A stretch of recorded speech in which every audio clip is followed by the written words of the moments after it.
suis né dans la mission de l'Esprit Saint, un nouveau mouvement religieux sectaire. Par chance, mes parents m'en sortirent vers l'âge de 5 ans. Toutefois, quelques années plus tard, ils m'introduisirent à la scientologie, une autre secte que j'ai fréquentée pendant plusieurs années avant de la quitter définitivement vers la mi-trentaine. Par la suite, j'ai poursuivi ma quête de sens au travers d'autres mouvements pour terminer mon parcours chaotique chez les évangéliques dans un piteux état. Mon nom est Michel Laflèche-Francoeur. Je suis l'auteur du livre « Les religions de mon père », de la mission de l'Esprit Saint à la scientologie. Dans cet épisode, je m'entretiens avec Jean-Sébastien Bourret et Michel Bellé, des Sceptiques du Québec.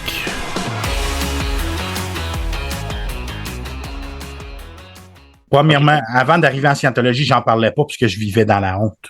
Oui. J'avais honte puis j'en parlais pas. Puis ça altérait ma personnalité tranquillement. Puis quand j'ai trouvé la scientologie à 11 ans, là, j'ai jumpé là-dedans tout de suite parce que les gens m'acceptaient comme j'étais. Puis je rentrais là-dedans, même si je m'aimais pas, ben, tout le monde m'était fin, puis tout le monde souriait, puis proposait un futur différent. Mais aussitôt que j'ai commencé à assimiler les enseignements de la scientologie, on m'a appris que tout ce qui nous arrive, on se l'est postulé. C'est ça. Tout ce qui nous arrive, c'est nous qu'on se l'est attiré. Puis là, de fil en aiguille, je me suis vu encore là comme une personne un peu assez répugnante, là. Un petit cul d'11 ans qui décide d'avoir une relation sexuelle consensuelle avec un bonhomme de 50 ans. Parce que là, c'est moi qui me l'aurais attiré. Donc, j'aurais été comment est-ce qu'on dit? Tu sais, j'aurais Complice. Non, quand on a consentant. J'aurais été consentant d'avoir ça. Puis, tu sais, l'aspect victime est complètement effacé, là. C'est ça. Tu peux pas être une victime parce que tout ce qui t'arrive, c'est toi qui te l'attires. C'est de ta faute. C'est pour ça aussi.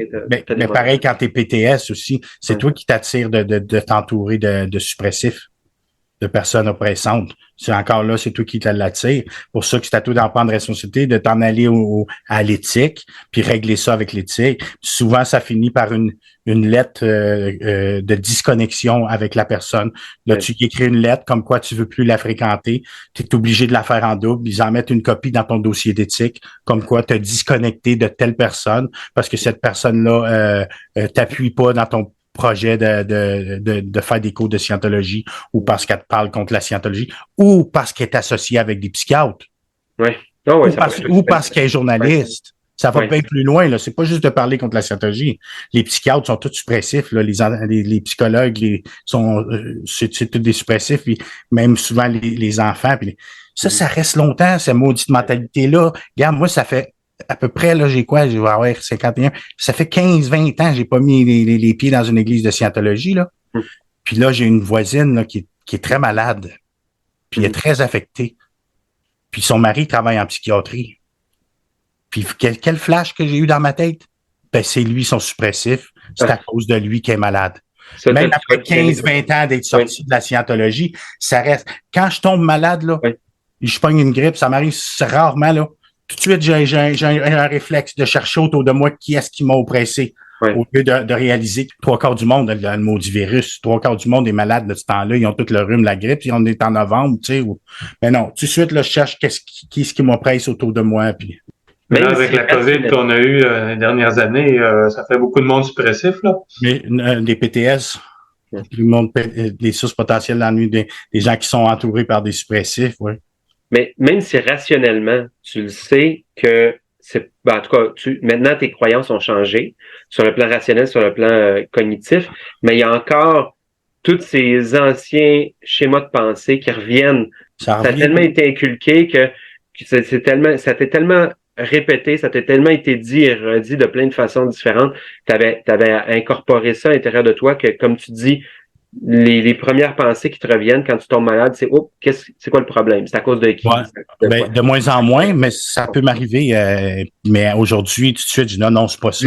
Parce que ça marche. Tout de suite, là, je m'aurais dit, voyons. Tu reviens à la réalité. Regarde, chez nous, tout le monde a pogné la grippe, puis moi, je l'ai pogné, c'est mon gars qui m'a ramené ça de la garderie. C'est un virus, qu'est-ce que tu veux? Exactement. Mais c'est juste pour te dire comment est-ce que qu'on parle que c'est difficile de sortir d'une secte. C'est facile de franchir la porte pour descendre sur le trottoir puis sortir sortir de La l'édifice. secte reste dans ta tête. Sortir les croyances de la tête. Là.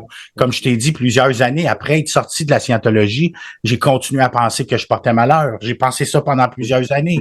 Puis il a fallu que j'aie des victoires puis des belles choses qui m'arrivent dans ma vie, que je me marie, que j'aie des enfants, là, que tout d'un coup, que je remonte mon estime personnelle. Quand je suis sorti de la scientologie, là, j'étais capote, là. Mon estime personnelle était dans le fond. Puis je retombais un peu dans la dépression que je fuyais quand je suis rentré en scientologie. Je retombais là-dedans. Puis ça a pris plusieurs années. Moi, qu'est-ce qui m'a beaucoup aidé, c'est de m'en aller en France 3 ans de temps. OK. Quand je suis parti en France, j'ai retrouvé ma personnalité d'avant la scientologie. J'ai retrouvé la personne que j'étais. En plus, là-bas, je faisais un type de musique qui est plus populaire là-bas que j'aimais, qui est pas populaire au Québec. Puis je me suis commencé à faire un peu de spectacle là-bas, puis chanter de l'opéra, chanter des mariages. Puis mon estime de moi a remonté. J'ai retrouvé la belle personnalité une personne que j'aimais. Mais comme je t'ai dit, la première fois que j'ai revenu au Québec, j'ai retourné autour de l'église de Scientologie, j'ai retombé dans la dépression. Oui. Ben, ce qu'ils disent en psychologie de l'environnement, c'est que quand tu es dans un autre contexte, quand un être humain, un humain change de contexte, c'est probablement vrai des autres mammifères aussi, là, on arrive dans un autre contexte, c'est plus facile pour nous d'agir différemment. On n'est pas pris dans les mêmes patterns nécessairement. Oui, il y a des choses qu'on traîne avec nous, mais quand on est dans un environnement, c'est pour ça que le voyage fait tellement du bien à tellement de monde. Quand t'es pas dans ton environnement qui te rappelle, tu sais, tes souvenirs, dans le fond, là. Si je suis chez moi, ben, j'ai des habitudes. Le simple fait que je regarde mon environnement autour de moi, ça me ramène à des patterns, à un comportement, puis à des habitudes. T'es dans tes habitudes. Aussi, tu sais, le stress post-traumatique, c'est ça aussi. Oui. Quand tu as des choses dans ton environnement qui te ramènent des flashs de tes traumas, les traumas remontent.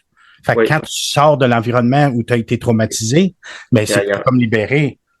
Ben, c'est ça. Fait que là, étant en France, tu voyais pas les mêmes choses, t'entendais pas les mêmes choses. C'était comme différent. Fait que ton cerveau pouvait te reconstruire. Moi, je l'ai vécu pour avoir voyagé, pas tant que ça, mais voyagé un peu, aller passer une dizaine de mois en France. C'est plus facile de se réinventer à l'étranger parce que t'es pas avec de l'espoir, comme des nouveaux rêves qui s'éveillent. Partir sur des nouvelles bases. Oui, il y a des buts qui te remettent. Oui, excuse-moi. Oui, tu peux. Non, mais c'est ça que le voyage va faire. J'en parle, j'insiste beaucoup parce que n'importe quel auditeur qui nous écoute puis qui vit une difficulté, je sais que c'est pas tout le monde qui a les moyens de dire ah ben là je me sens mal, je suis déprimé, je suis pris dans mes problèmes, je vais aller faire un petit voyage, ça va me faire du bien, mais c'est pas tout le monde qui a les moyens et le temps pour faire ça. Puis des fois on peut pas. Des fois c'est pas réaliste. Sauf que toi tu as pu te le permettre et ça a été thérapeutique. C'est ce que je comprends, c'est que le fait d'être à l'étranger, ça t'a permis de peut-être le mot déprogrammer c'est pas le bon, mais ça t'a permis plus facilement de passer à autre chose. Puis tu l'as dit toi-même, quand tu es revenu au Québec, puis tu as revu l'église, que tu as reparlé aux mêmes personnes, que tu es repassé dans les mêmes endroits, là ça te revenait. Là. La dépression revenait, puis j'ai reparti un autre 6 mois en Europe. Ben oui. À un moment donné, je suis reparti, j'ai fui à nouveau. J'ai fui mon environnement au lieu de régler mes affaires. Ouais, quand je suis arrivé, là, je t'ai dit tout à l'heure en plus, quand je suis arrivé en scientologie, là, pourquoi moi, là, Jean-Sébastien, là, en quelque part, je suis croyant un peu, mais pas dans une religion en particulier. Je crois dans des choses comme la synchronicité. Là. Quand je suis arrivé là, en France, là, je voulais rester là-bas, j'étais tellement bien. Ben La seule place où je trouvais un emploi, là, j'ai fait plein d'hôtels, plein de places pour trouver une job. La seule place où j'ai trouvé une job, c'est où il y avait la convention de scientologie. Malchance. Moi, des addons comme ça, moi, je vois ça comme des événements dans la vie où tu dois te positionner. Moi, j'ai dû me positionner. C'est là que j'ai commencé à parler contre la scientologie, puis j'ai parlé au directeur de la réception de l'hôtel. J'ai dit, est-ce que vous en recevez souvent des sectes comme ça dans votre hôtel, tu sais, puis là, j'ai commencé à me positionner, puis j'ai vu que je pouvais pas fuir. Je pouvais pas fuir la scientologie, ils sont partout. Fait que là, j'ai commencé à me positionner différemment. Moi, j'aime à croire qu'en quelque part, tu sais, il y a quand même des savants assez avancés comme Carl Jung qui parlait de la synchronicité, des choses comme ça. C'est pour ça que moi, je suis pas complètement athée. Je peux pas me dire complètement athée. Je pense qu'il y a des forces, moi, qui m'ont aidé dans la vie. Parce que je pourrais te raconter des événements comme celui-là. Je pourrais t'en raconter pendant des heures de temps. Des choses qui me sont arrivées comme ça. Mais moi, je vais faire l'éloge de la fuite pour utiliser un titre d'un livre de Henri Laborie. Moi, ma croyance, c'est qu'une fuite, c'est pas nécessairement fondamentalement mauvais. C'est sûr que si les gens fuient tout le temps. Il y a peut-être des meilleures façons de fuir que d'autres, mais toi, tu as fui physiquement, tu t'es déplacé dans un autre pays, puis là, tu te sentais mieux. Oui, puis c'était un peu inconsciemment. Là. Moi, je suis parti dans la France là, Ouais. parce que j'avais rencontré une violoniste à l'Opéra de Toulon. Puis je pensais qu'elle était pour me pistonner, puis que je pourrais chanter de l'opéra dans ce coin-là. Puis si tu as lu mon livre, tu le vois, je l'ai jamais rencontré, cette Moses, cette fille-là. J'ai lu la moitié. J'ai resté là. J'ai resté en France pendant 2 années. Je l'ai pas encore fini ton livre, mais je vais le finir. Mais c'était inconsciemment là, que je partais de la science, je me poussais de Montréal. Tu sais, j'avais une opportunité aussi. Là. Ce que je crois, c'est que dans certaines circonstances, comme celle-ci, ce que toi t'appelles fuir, effectivement, tu t'es déplacé, t'es parti. Inconsciemment, je fuyais, mais inconsciemment. Et t'es parti. Oui. Mais moi, je vois ça comme une stratégie efficace de coping, une stratégie efficace, peut-être que le mot coping n'est pas le bon, mais ça t'a aidé, selon moi. Oui, c'était de la survie. Exactement. Je vais donner psychiquement, si je voulais survivre et me rétablir, il fallait que je parte. Je vais donner un autre exemple. Si c'est bien beau là, affronter ses peurs dans la vie, etc. Mais si je me fais attaquer par un lion, je vais essayer de me sauver, je vais essayer de me cacher, je vais pas essayer de le combattre. C'est ça, mais j'étais pogné dans ce temps-là, de toute façon, parce que j'avais pas confiance d'un psychologue puis d'un psychiatre. Oui. J'avais besoin d'aide. Puis, de toute façon, j'avais pas l'argent non plus. Mais ça peut là, j'ai eu une somme qui est rentrée, m'a permis de m'en aller en France. Mais là, j'avais mon visa là-bas, puis il fallait que je me trouve une job. Puis ce job-là, j'y tenais en tabarouette, sinon je pouvais pas rester en France. Là. Puis là, ça Moses de job-là, la scientologie était dans le même hôtel. Oui, je comprends. Moi, ça m'a marqué dans la vie, puis ça m'a fait comme, à un moment donné, on fuit, mais à un moment donné, il faut faire face. Oui, mais il faut avoir l'énergie, les ressources. C'est comme un... ça a été plus facile pour moi faire face à la scientologie en étant en France. Oui. C'était facile pour moi. J'aurais pas pu faire face ici à Montréal comme ça. C'était comme la fuite, c'était comme la première étape avant la lutte, avant de passer en mode confrontation. Tu as commencé par une fuite, puis moi, là où je veux en venir, c'est que je pense que faut pas...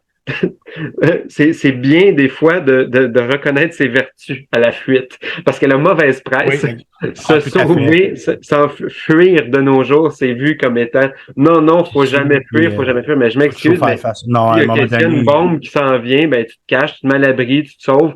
Tu sais, il y a certaines circonstances dans la vie qui se prêtent bien et que la fuite peut être une excellente moyen de survie. Je suis tout à fait d'accord avec toi, Jean-Sébastien. Après ça, il faut se revirer de bord puis aller régler le fond du problème. C'est la fuite.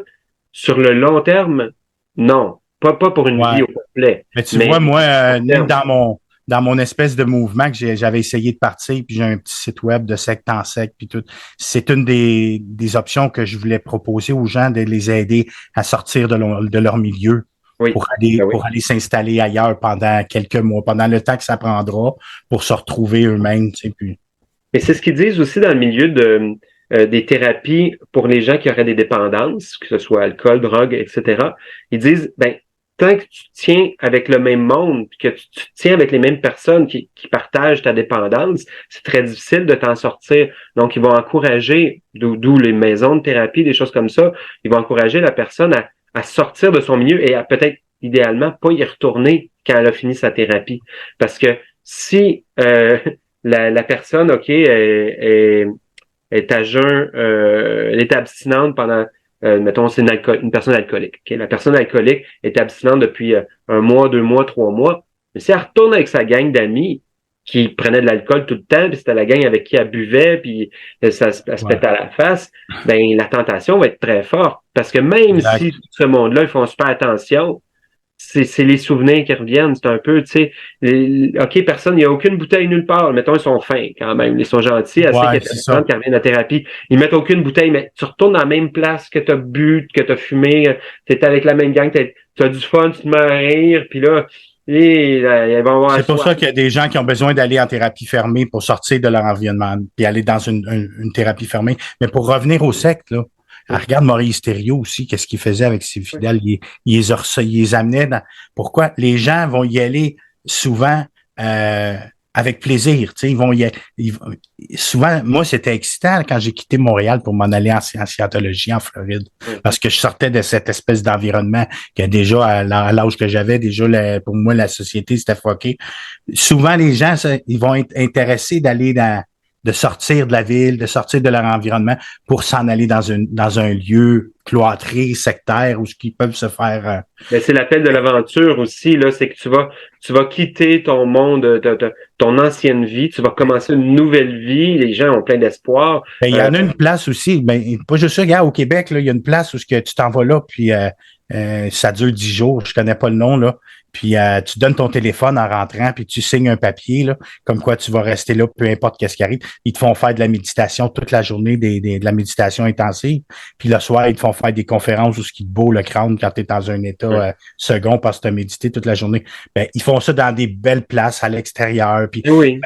C'est une façon aussi d'attirer les gens. Ben, venez dans les décors des Laurentides ou sur le bord du lac Memphremagog, venez passer un 10 jours de ressourcement. Souvent, c'est ressourçant, puis les gens vont s'en aller dans ces lieux-là, puis souvent, il va y avoir des parcours spirituels particuliers auxquels ils vont être soumis, puis parfois, c'est sectaire. Oui. Est-ce que vous avez déjà entendu parler de l'expression « le voyage du héros ». Est-ce que ça vous dit quelque chose, le voyage du héros? Non. C'est un pattern narratif qui revient je vous envoie le lien, là, sur le lien Wikipédia, mais ça revient, il y a d'autres expressions aussi qui vont dans ce sens-là, mais c'est le Hero's Journey en anglais. Et le Hero's Journey, c'est un genre de mythe fondateur qui se retrouve beaucoup dans beaucoup d'histoires de l'humanité. Donc, le Hero's Journey, c'est beaucoup. Tantôt, tu parlais de psychanalyse, de Jung. C'est un peu rentré pas mal dans notre inconscient collectif, dans la zeitgeist. Là. Il y a beaucoup de gens, on a un peu ce schéma-là dans notre pensée parce que ça revient dans plein d'histoires. Okay? Ça revient dans beaucoup d'histoires. Tu vas ouvrir un roman d'aventure, de magie, même de science-fiction, et il y a beaucoup de chances pour que tu tombes sur le voyage du héros, et où il y a un moment où la personne quitte, il quitte, il y a l'appel de l'aventure, il y a un guide, il y a un appel de l'aventure, et là, il se retrouve dans un autre monde. Il va voyager, il va aller dans quelque chose de complètement nouveau, et il va lui arriver il va devoir faire face à des épreuves, etc. Mais cette idée-là, d'aller dans un nouveau monde, il quitte le monde ordinaire pour aller dans le monde extraordinaire. C'est ça, c'est un peu ça que tu décrivais. Ça me fait penser à l'opéra La Flûte enchantée de Mozart, justement, où il doit faire l'initiation. Il part de chez lui, il doit faire l'initiation comme des francs-maçons, là, avec Isis et Osiris. Il y a un parcours initiatique. C'est ça. En quittant la maison. Mais souvent, dans certaines tribus aussi, en Amazonie, où les pères vont prendre leurs enfants, puis ils vont partir en voyage avec leurs enfants, puis ils vont les amener à être confrontés à la solitude, puis à devoir chasser pour se nourrir. Il y a ce voyage initiatique-là aussi qui est fait. Mais je voulais juste dire que cette idée-là, elle est très ancrée là, dans notre culture, dans les cultures. De première étape, tu es dans le monde ordinaire qui est pas intéressant, que tu veux, on dira peut-être pas fuir, mais tu veux passer à autre chose, à une autre étape. Et après ça, tu as l'appel de l'aventure, qui est l'étape numéro 2, c'est l'appel de l'aventure. La troisième étape, c'est que tu peux avoir peur de l'inconnu, tu peux être réticent, et il y a un mentor qui t'encourage. C'est la quatrième étape.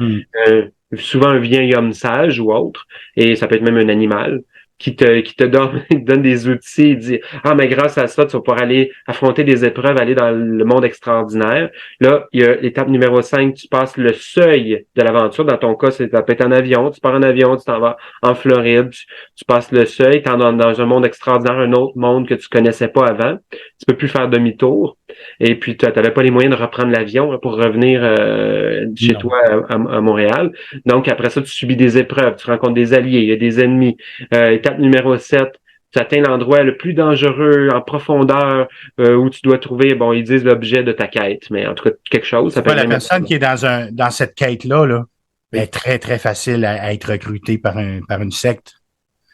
Ça peut être un voyage initiatique aussi dans une secte. Là, tu es dans une quête de sens, puis Il y en a un paquet qui sont retrouvés chez les moonistes comme ça.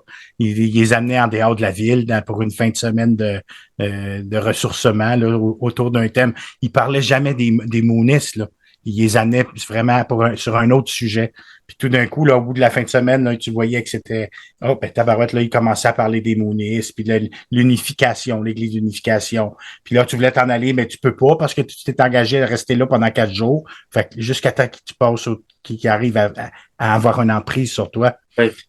Mais c'est tellement religieux. Que ça me fait penser au chemin de Compostelle, un peu, qu'est-ce que tu me dis.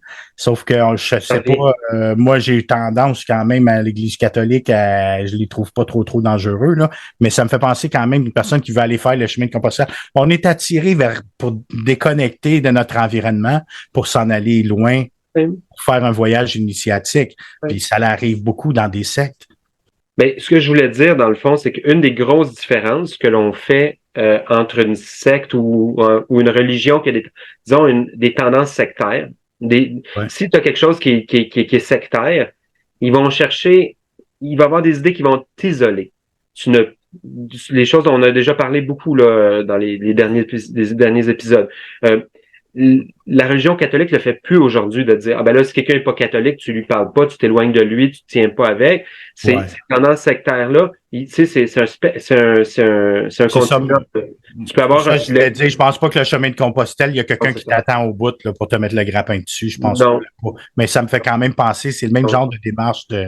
Mais là où je veux en venir, c'est que une des choses, je pense j'espère qu'on va pouvoir s'entendre, c'est que un des problèmes quand une idéologie, religion ou autre, a des tendances sectaires, c'est qu'à la base, il y a un moment où ils vont t'isoler ne parle plus à des gens qui ne pensent pas comme nous, ne va pas sur des sites web, qui dit des idées confrontantes, n'écoute pas à la limite les médias ou ne va pas toute cette idée hyper tribale. Ouais, mais ça, on ne dit pas ça la première semaine, là. Bon. Non, mais éventuellement. Ça prend du temps avant que tu sois rendu à ce point-là. Là. Il faut que tu sois rendu où tu as quelque chose à perdre. Oui. Quelque chose à perdre, là, ça devient comme des menaces. Si tu fais ça, ben, tu vas perdre ce qu'on t'a donné. Mais c'est comme, ce que je dis, c'est un peu les red flags, les drapeaux rouges. Si une idéologie te dit, regarde, il faut que tu sois avec les purs, ceux qui pensent exactement telle façon, il faut que tu te tiennes avec ces gens-là. Les autres, les autres influences, qu'ils soient des personnes ou des sources d'information, tu ne peux pas être en contact avec ces personnes-là qui pensent différemment. Il faut que tu sois juste avec des gens qui adhèrent au message, à l'idéologie X, Y, Z. Et les autres, c'est le mal, le diable, etc.